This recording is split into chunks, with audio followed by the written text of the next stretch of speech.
Hi everyone, I'm down here in Kayanga near Narooma. This place is beautiful, it's absolutely stunning. I come here as often as I can.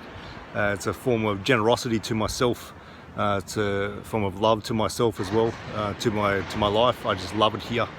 If I love it here, why not be here more? I come here to study and to integrate what I've learned during the week. I'm someone who's constantly growing and expanding and aiming to do these sort of things. I feel it's one of our purposes in life to expand and to constantly keep growing for the benefit of ourselves and all the people around us. I've been meditating for 27 years, and one of the purposes of meditation is to gain deep insight into yourself. Essentially, who are you? That's what meditation's aiming to answer. There's a lot of techniques connected to that, how to go into deep mind states. There's many thousands of techniques for it, and there's philosophy connected to it as well.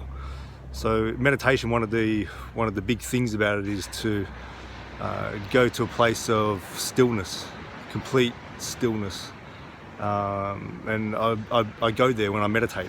It's after 27 years, there should be something happening, and there is.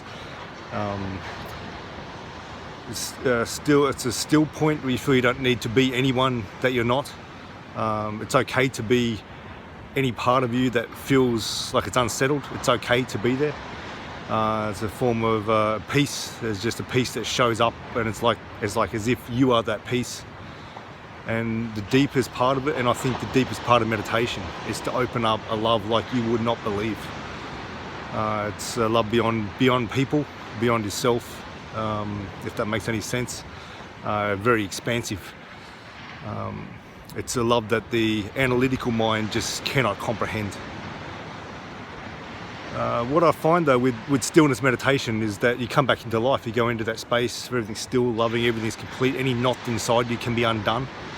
You go back into life though, and you have to move, and it's in the movement that it can really trip you up, and it's from that movement chaos is created inside of you. The idea then for people who meditate is to go back into meditation and find that order again, that stillness, where things aren't so stirred up. And it does work, that does work. But one thing I've found, if I honestly look at my own practice and things I've learned in the last 4 months in particular with my teacher, we need something that perhaps the answer to the questions in life and the reasons why things become so chaotic is in the waves and not in the stillness, not in that still pond, but actually in a crashing ocean. That's where the mastery needs to be. So when the waves start showing up, then the waves show up as strong emotions, generally negative emotions, or considered negative emotions. So shame, guilt, anger, rage, depression, anxiety, these kind of things. They're not comfortable, yet there's a purpose for them, and that's, I think, is something that's very useful to know. There's a purpose for your rage, your guilt. They are shining lights on areas of your psyche, your life, your previous, your childhood, that kind of thing. So previous parts of your life, they're shining lights on that you have swept under the rug, that you don't know how to deal with, that you didn't know you needed to deal with. There's reasons for them. So for example, guilt. If you feel guilty about something, guilt is a self-check mechanism, that it's making sure that you don't do that same thing again, you don't repeat that pattern. Yet we do that. That's life. Anxiety is a wisdom detector. Things that you're anxious about, look into why do I feel anxious? What is it there? Usually it's to do with I need to be stronger in producing boundaries and speaking my truth, that kind of thing, which is scary. And understanding is needed before we go about these sort of things. Understanding is always needed. Depression can answer any question that you'll ever need in your life. The problem with these things is drowning in it.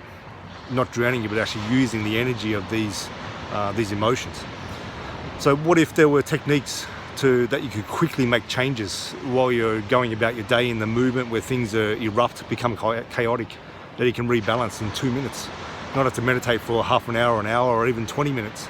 And in 2 minutes you could rebalance the energies in your body, the emotions that you're feeling, and more than anything come to a place of insight about what the hell those emotions are about and why does that keep tripping me up.